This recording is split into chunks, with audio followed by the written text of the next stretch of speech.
hang on to your seat, baby, cause this one's a screamer.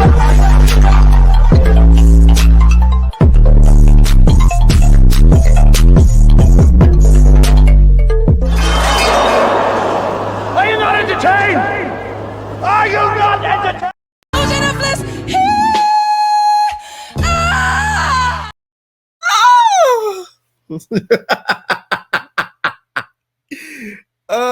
What is going on? It's so Sam comes out with another video, you guys. We talk a little bit of Thee Stallion, y'all. So first, y'all, Natalie's birthday is on the way. Let me tell y'all, Natalie and Isaiah from .stv, they're the same people because Natalie is having a big birthday bash. She posted on Instagram and said, every baddie that's ever been on Baddies should be attending my big birthday bash.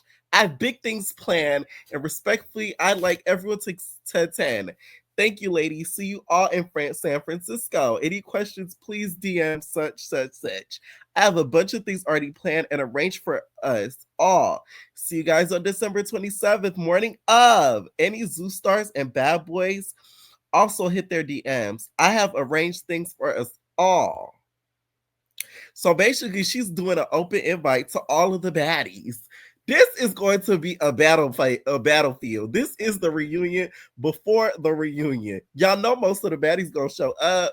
It's giving Isaiah's birthday party where he invited everybody and the twins end up getting smoked. Okay, smoke, literally. Okay, it's kind of funny. It's like they're the same people in alternate universes.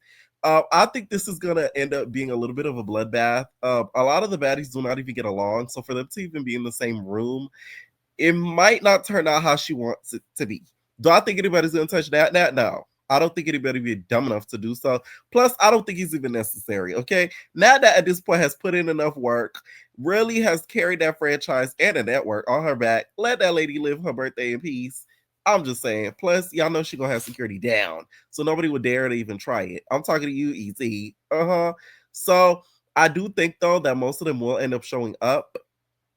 Even Camila from Long Beach, she says she's going to be there as well. Y'all know how Mila has been really talking about some of the girls on Baddies very negatively, especially on Twitter and on X. So I don't think that's going to end up too well for her. So I'm kind of looking forward to this birthday party, even though I ain't going to be there. I will have some entertainers that will be in attendance. Okay, so they will be keeping an eye out for any tea that is going to be involved in this B-Day party. Mind you, something else I wanted to mention. Okay, you guys, so this next topic we talk about Karen Huger. Like, this is sad, a little bit comedic to me, even though it's not funny, you guys. But y'all know I try to find the humor in some things. Thank God she's alive, y'all. If for you guys that don't watch Housewives of Potomac, a lot of people sleep on the Housewives. The moments that we get from these shows in this franchise make baddies looks like child play. Okay?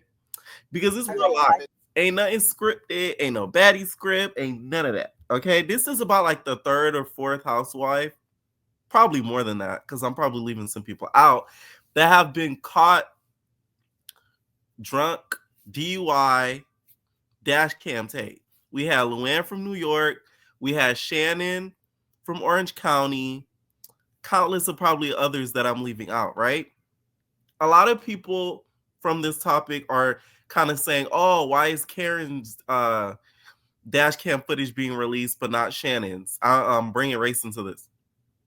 Although I see where they're coming from, I wouldn't say this is the same thing. First of all of these happen in different cities. And also, to mention, Luann's dash cam footage was released. And that's another household that was in New York, but hers happened in Florida. One thing about Florida, they're gonna release that footage. So I wasn't even shocked when hers released. But Karen's arrest was dropped with that body footage. And I will say, just from watching it, Ray is a real one. And also, I will say also, this footage, it literally looks like this was caught in the 1960s, but was colorized with color. You know what I'm saying? But it was meant to be in black and white. Okay. I'd rather her not do a lot of talking at this point, Would you anyhow, like to do because that? she's probably a little bit upset Well, I'm after shook. I'm the shook. thing. So she's. Can I ask you where you're coming yourself. from tonight? Ma'am. She said she was coming from a friend's house. Okay. Which way were you driving on Oakland? Where you have You it? had to Were you come. coming from Bradley? You have it? I'll take a look. Yes. You're coming from Bradley? Well, wait. Well, you see it? Yes. Thank you. You were driving on Bradley or from Bradley? Do you remember the accident? Yes. Okay. What happened? Actually, nothing really. Ray, can you hear me? Yeah, it's just that somebody ran you off the road. They did. Someone ran you off the road? Okay. Yeah. You remember that vehicle at all? No. No, you don't? Okay. Wait. You don't. wouldn't listen to that. I understand. It's dark out here. Yeah. Are you okay? Let me ask you. I also will say next season they are going, well, this reunion, screw next season, because, you know, they haven't even filmed a reunion yet. They're going to eat Karen alive. Karen, by the way, tried to stop this body cam footage for being released, but obviously that didn't go through. They're really trying to go in on her and make sure that they sort of make an example out of her. I'm not mad at it. I like Karen, but y'all know I'm going to be unbiased. Karen could have killed somebody. This was pure point blank. I remember taking we had to in high school, we had this thing, right? It was like a course. It was for like to get your permit, at least where I stay in Suffolk. Like you had to take this course in order to get like your permit and something to that effect. And we had to take these classes, and a huge part of it was like drunk driving, accidental crashes, like this whole thing. And like the stories, which were real life, that they made us listen to with the interviews, they were so sad. So it's like, I don't feel sympathy for situations like this, because it's like, screw you just hurting yourself. You could have killed somebody. So it ain't even about you at this point. So that's what makes that's what makes me not have sympathy for Karen when it comes to the situation. And the problem is too with Karen, it's like she's not like addressing that, like, you have a problem. Like, this is it. What happened was not okay. It's like she treats it as if like it was a fender bender. You know what I'm saying? Like you accidentally hit somebody's bumper of their car. Like, no. Okay, he's I'm doing looking fine. for your license. No, man. Ray, He's we doing don't fine. need him to do anything. Karen, hold it. I'm Karen. looking for your license, baby. How much you drink tonight? I'll give you my license if you No, want. I was out, but I'm good. How much you had to drink to? That's my question. See if your license is in here. Soon as we catch fire, Not yet. Bowles probably already put one on. He's writing. Bowles is working on the acres report, so it's probably on there. If not, just have him at it. Make sure he doesn't have it already. I think Bowles does. Somebody have the license? I think so. Oh, you think so? Yeah, I think Bowles, one of my. All right, Ray, I'll check. can you answer everything Okay, for me okay. first? Right. Thank you. No, Edward too. Karen, how much you No, drink I tonight? can talk to my husband. Okay, can I Talk talk to my with? husband. Talk. Yeah. I can't talk to your husband. He's not really involved in Okay. this incident. Yeah. He can help me translate or get you No, to he cooperate. is. He is. Okay. He is. You okay? How much you had to drink tonight? How much alcohol? Ray, are you good? I'm good. I'm just saying, you know, they're assuming that you had more than you should have, Yeah. and I'm assuming that you know had like a couple of beers or something Yes, like that's that. all I had. But Okay. you know, You had a couple of beers. So, that's my Okay. assumption. Okay. I don't know What- for sure. I wasn't with her. Okay. I But know that's why I'm trying to that's- communicate with her. Yeah. What kind of beer did you drink? Ray, were we good? Sweetheart? Yeah. I don't see your license here. I think one of my. Somebody got him. Yeah, I Somebody think my got it. coworker has. Because the All bag right. was right there. Yeah. All Okay. right. But we needed to write an accident report. Okay. It's okay. So- So, Ray, darling, what Yes. did you say? I'm saying that you probably had a couple of beers. Yes. And you're coming back. Yeah. And you said that you got run off the road. I And guess did. did you hit the tree here or something? It looks like she hit the center median, came across the median, I and did then that. hit this tree as well, Okay, 'cause or it's one of the. dark. Yeah. Hit the median. Hit the tree. Yeah. Yeah.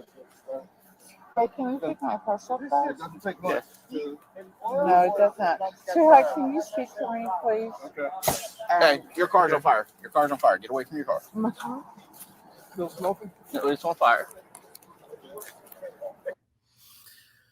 So they're saying that she started to curse obscenities at the officer and started to get super aggressive with him. All of these things that are being said of Karen. First of all, I'm so glad that Rob was not a part of the season because it would have killed me on the depths of my soul to have this manly ass hoe kind of clown Karen and key at her, even though this isn't a key. I could already see her be like, my Karen, you're drinking. Look at you. You're a drunk, Karen. She would have hit us with one of those. So, like, thank you, Andy, for not letting us experience that. I do think that Karen needs a long session in trial of rehab. And just from this video, she's completely out of it. You could kind of tell, like, she's way, way, way inebriated to the point where it's like she can't even think straight, and she's repeating the same thing over and over again, asking if Ray's okay. Are you okay? That's the problem. Okay. I do think that Ray is a little bit of an enabler because he deals with it out of sympathy, and her blaming her losing her parents for her drinking the way that she does.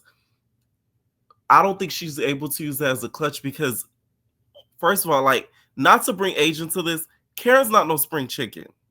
Although she loved her parents and she felt like a deep connection with them, you have to understand in life, your parents are going to eventually pass away, especially with her being the age that she is. Some people don't even get to experience their parents past their 20s, sometimes even teens. So it's like, for you to be the age that you're at and you were able to experience your parents for at least 40 plus, that is a blessing in itself. So her using that as an excuse, I don't buy it.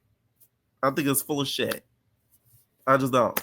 And I love Karen. Mind you, she's one of my favorites on the show, but it's like, we got to kind of be real here. Like, now, one of the recent episodes, it shows that she was driving, she was on the phone with like a family member. Now, she wasn't texting them or whatever, but she was talking to them on the phone, and the family member heard the crash as it happened. So it's like, this whole situation is wrong, like, all the way around. Like, I can't get behind it. And it's so sad because it happened to somebody that, like, is sort of treasured in the housewives world. So hopefully, I feel like this being put out to the public wakes her up even more, because I just don't think the story was enough, especially with the filming of the show and what was already aired. You could tell Karen is trying to sweep it under the rug as if it was a regular little fender bender. What's even worse is Karen taking this to trial. Why would you take this to trial? I just want to know. Because there's no debating this. I don't see how you could try to justify this on a trial. Like, what attorney in their right mind would let her take this to trial? I just don't get it. I know she's probably scared of facing jail time, but I don't know. I just feel like if she takes this to trial, they're going to try to even go harder on the sentencing because of her thinking she had the right and the liberty to try to debate this, and to us trying to see this as something else. It's not. It's not. Okay, Karen? It's just not. Let me know what y'all think down below about this whole situation. Karen is not letting up, you guys. She didn't even want the case to even go through. She wanted it to be dropped on my set, which is like, that's another thing that, girl, what did you think? Okay, let me know what y'all think down below about this whole situation. Pray for Karen, y'all. Ooh. Oh, so Lil Baby, you guys, talked with Lil Yachty on his podcast about why he wouldn't put his children on the internet if Jada didn't do it first. Now, first of all, I didn't think this was Lil Yachty. That is Motorboat. Myself. That nigga do not look like Lil Yachty. That is Motorboat. Hi, Motorboat. Okay, that nigga done cut all that hair, and I don't know who the hell that is. Motorboat, give Lil Yachty his position back. Now, I think this is amazing. And it's sad that this wasn't the case, especially in Royal's defense. The stuff that people say online and try to make this little boy gay before he even is a freaking fifth grader is sick. How the internet is so infatuated with the little kids' sexuality is, to me, disturbing. That runs through y'all head. Y'all may think it, but people saying it online and constantly trying to make him aware about it or the mom aware about it, it's like, Don't you think the mom would know something like that? Like parents always know. So to reiterate stuff like that on the internet about a child to me is disgusting. But that's how the internet rolls. So thank you to a celebrity finally thinking how I think, to where I feel like celebrities should try everything in their right to not ever put their kids online. Especially, that's what I thought about that whole Krishan situation. I've been saying that. I feel like you should try everything you're right to make sure that kid's not on Instagram, YouTube, none of that. So that way, by the time they grow up, they could at least have the chance to some sort of normalcy. Even though the internet's still gonna know about the child some way, paparazzi, etc. But them being constantly posted on socials. Like, we as the people in the media and collective should have to search out to be able to find out anything in regards to children of celebrities. It shouldn't be accessible that easily. Time, like, I had them personal talks with my kids, though. You know what I'm saying? Like, I explained certain shit to my sons. You know what I'm saying? Both of them. You know what I'm saying? Right. Because I could be recording them all day and putting them on the internet like they ain't really what it's for. You know what I'm saying? Like, I ain't really. If it was up to me, like, I'll go without having my children on the internet, period. Of course, same. You know what I'm saying? The fact that you don't have control over that doesn't bother you. You know, it don't really bother me. It's just like what I got to deal with in a sense. You know what I'm saying? Like, I don't try to let nothing really bother me. I just like try to deal with it. Is it a hard balance for you keeping your kids safe and private because they're so famous? Like, nah, because I'm just raw and uncut with them. But that doesn't. I mean, other people in the world. I'm saying, like they ain't not public, but they in school and they. But I'm saying outside. that's the stuff we talk about. Okay. You know what I'm saying? Like, that's what I talk to my sons about. You know what I'm saying? When y'all at school, how to carry yourself. When y'all out. When people say certain stuff, or when people do certain stuff. You know what I'm saying? Like, I have those real conversations. Like, no edit. You know what I'm saying? At this age, yeah. Because it ain't even like no this age. Jason 9, he down to know everything I know. Right. And loyal too. You know what I'm saying? They got these phones, smart. they got the internet. So smart. They got so it's like I can't even like beat around the bush. You ain't even like when my parents like Jason asking me the wildest shit in the world. Loyal asking me the wildest shit in the world. And it's like, damn, I gotta tell them how I go. You know what I'm saying? Especially with seeing me too, because I'm really too tough try to like hide nothing from them. Right. You know, Carl, you know how more. Okay, I don't feel like Lil Baby would share the same, respects, but that's just my opinion. I don't think I said Lil Baby, the Baby would share the same values that he does, to be honest. Because I feel like he's the opposite. Like, he kind of parades them and tries to show his kids around and stuff. But to me, Lil Baby deserves a lot of respect for something like this. Because most celebrities, when it comes to their children, they sort of try to use them as like a tool in the media to either gain sympathy, to use their kids as some sort of, tool and bait when it comes to domestic drama. So I believe he deserves all the respect when it comes to a topic like this because of everything that's said about Loyal on Instagram and on TikTok, Twitter, etc. Let me know what y'all think about it down below. Should celebrities show their children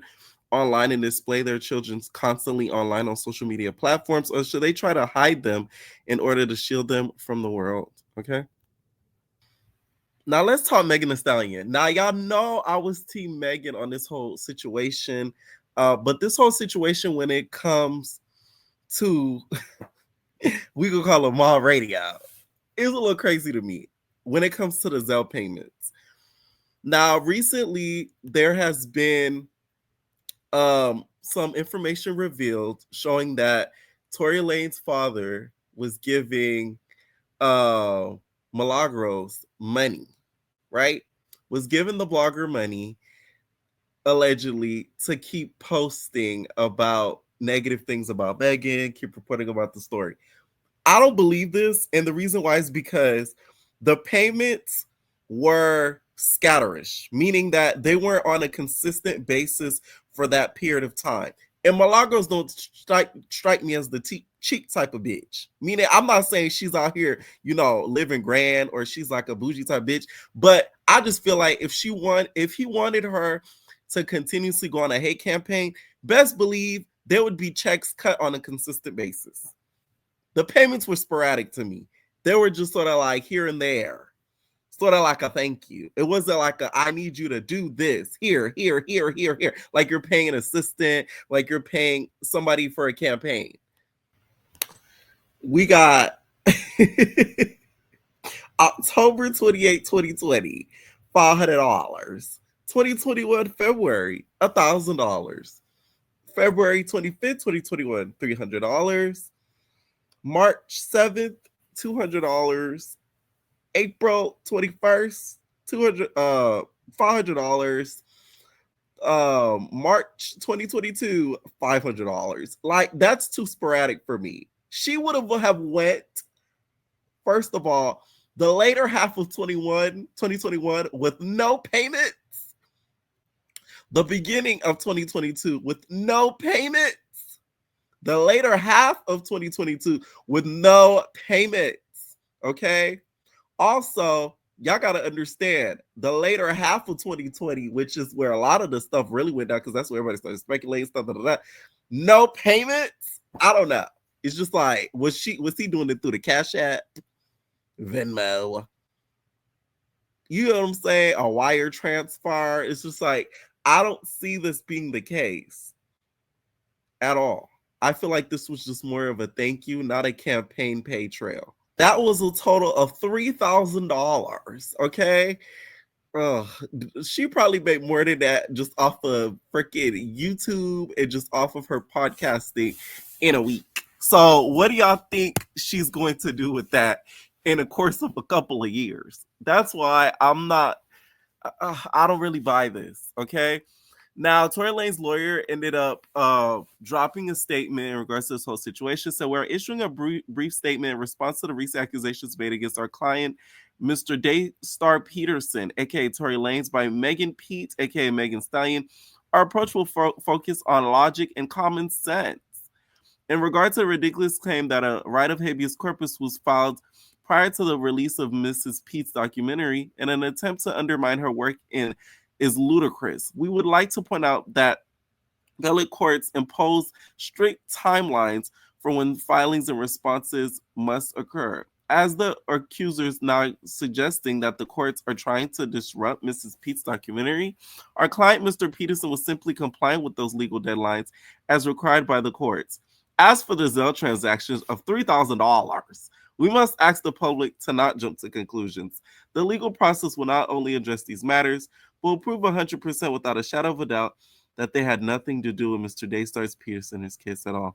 We trust that the facts will come to light in court. We believe that the funds sent by Mr. Sunstar Peterson, listen, it be the names. It be Tory and his father's names for me. We got Daystar and Sunstar. You know what I'm saying? What's the grandfather name? Sunshine. Like y'all, us black people are funny when it comes to names. Sunshine, it's gonna be Sunshine Peterson. 3 lines, okay?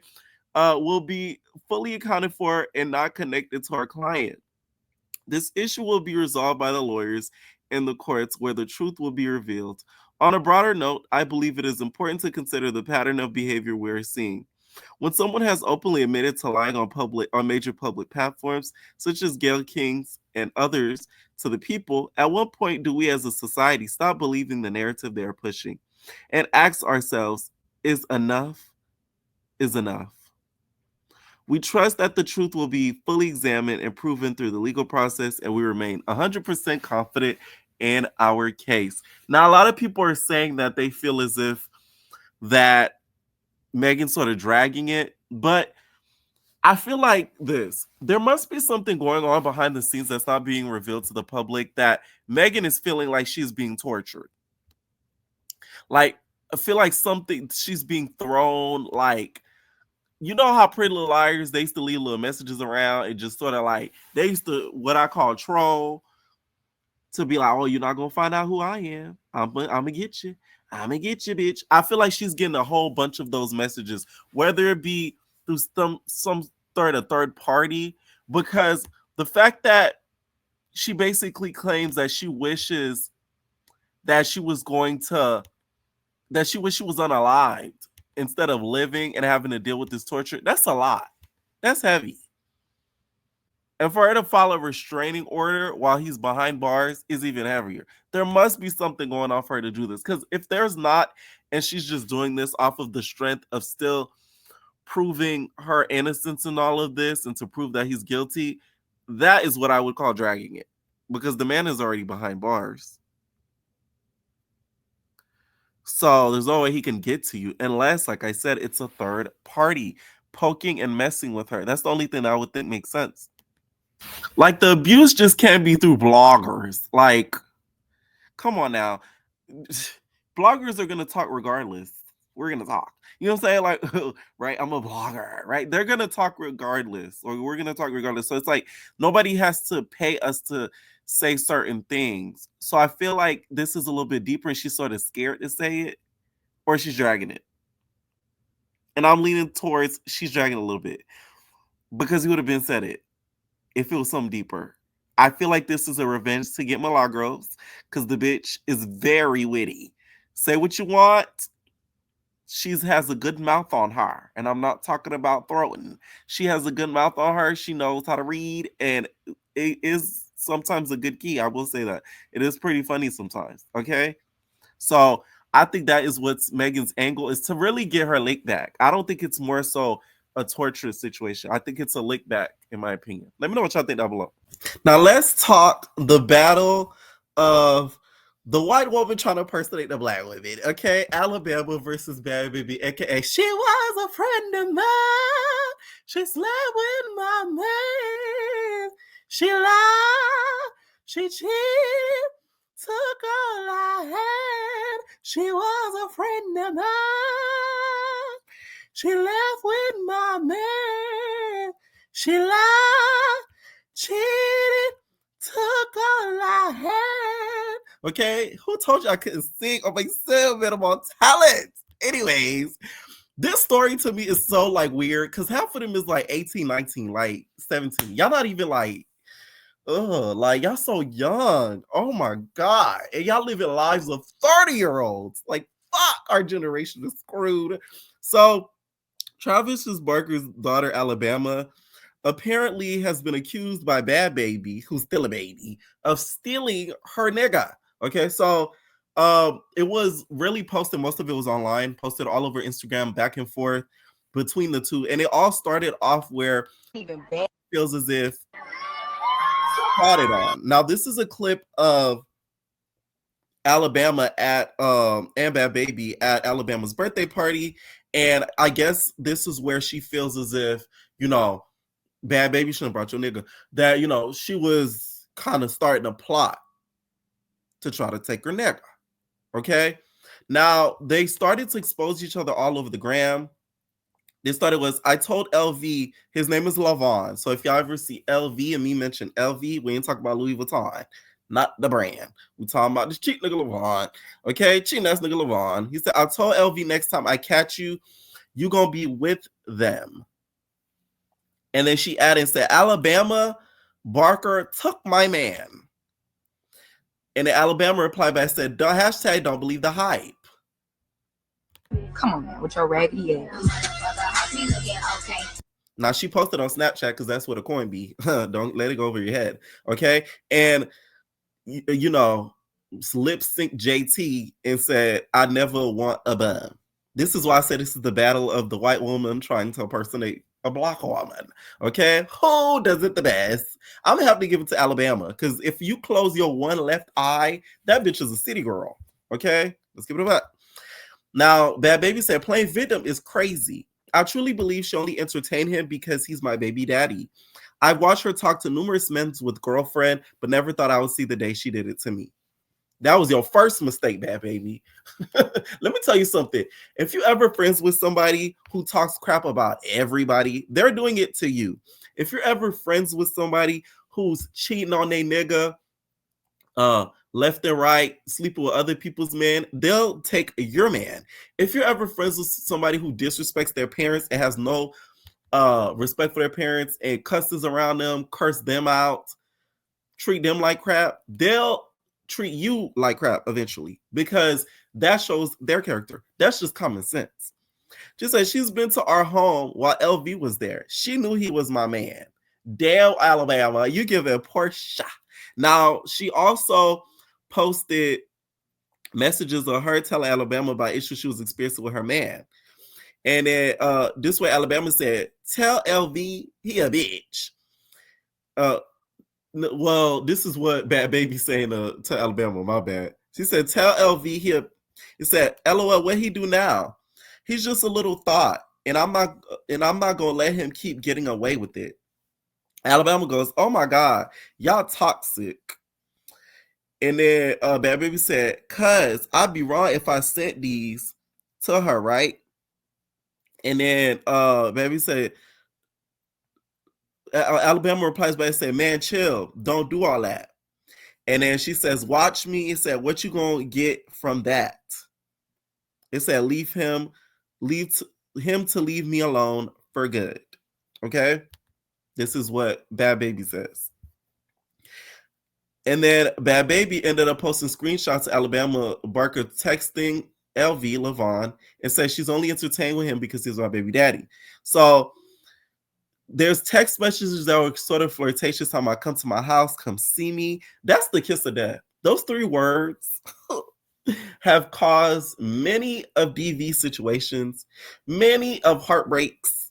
Those 3 words right there, come see me.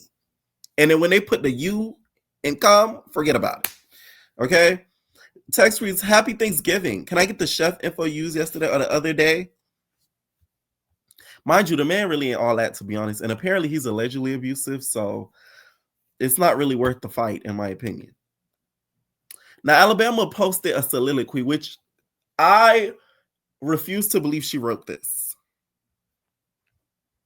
It's a little bit too grammatically correct and a little bit too much of high vocabulary that I don't think is in Alabama's vernacular. Like, she the type that's going to end that written post in a post that says, you feel me? She didn't even say, you feel me? She said, I typically avoid airing personal matters publicly, but due to the way this situation has been misrepresented and the damage it has done to my character, I feel compelled to address it. To put it simple, my bad, I keep flipping back and forth through the page. Hold on. Okay. To put it simply, LV deceived me, something I have evidence of, including messages claiming he wasn't actually LV, that he was single and that he didn't have an Instagram account. Not he catfished you into thinking that he was a random. That's a different level of catfishing right there.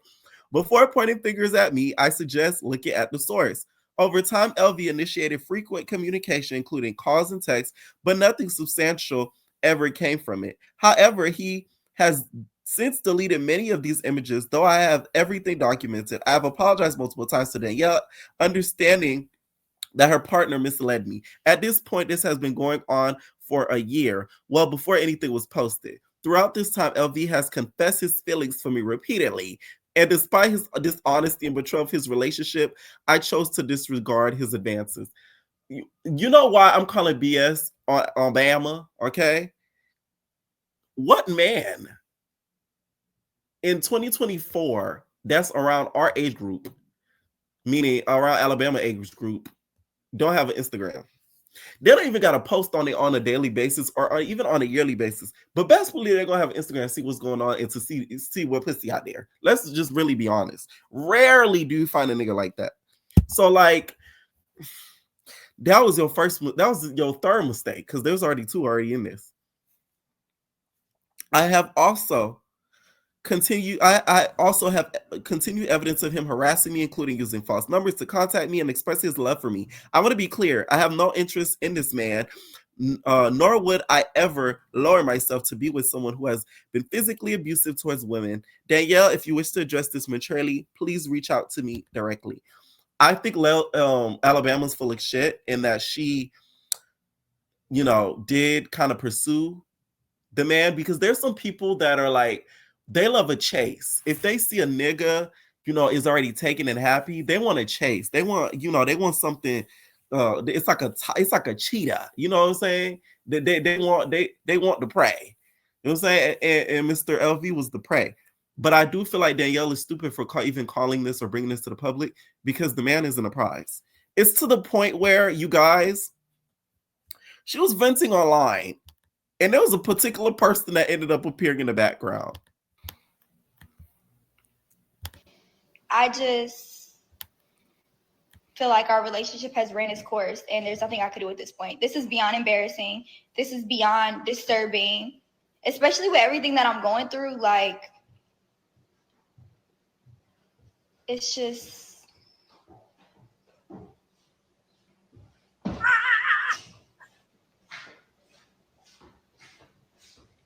And lo and behold, there go the nigga.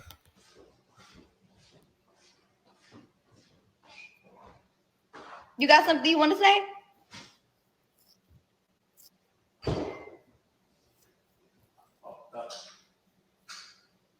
It's not funny. We can't take nothing serious. Yes, that's him. Like, we live together. We have a whole baby together. Like, he's not just gonna disappear out of thin air. But we have decided to break up. Was I supposed to hide him like how I already did?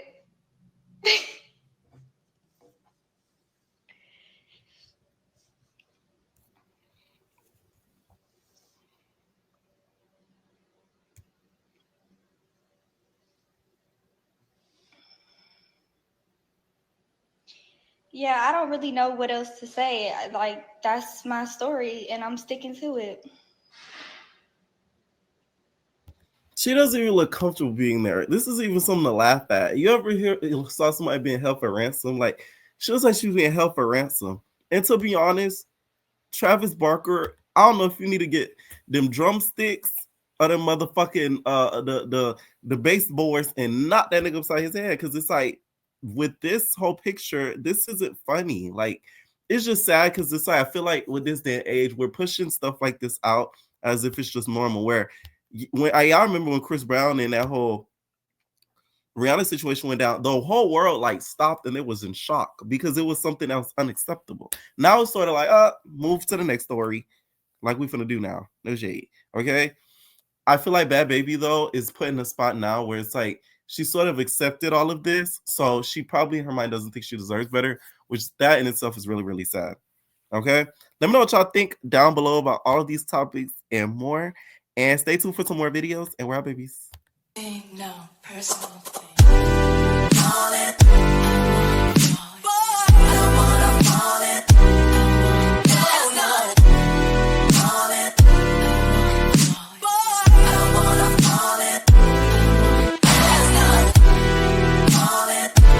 No personal thing.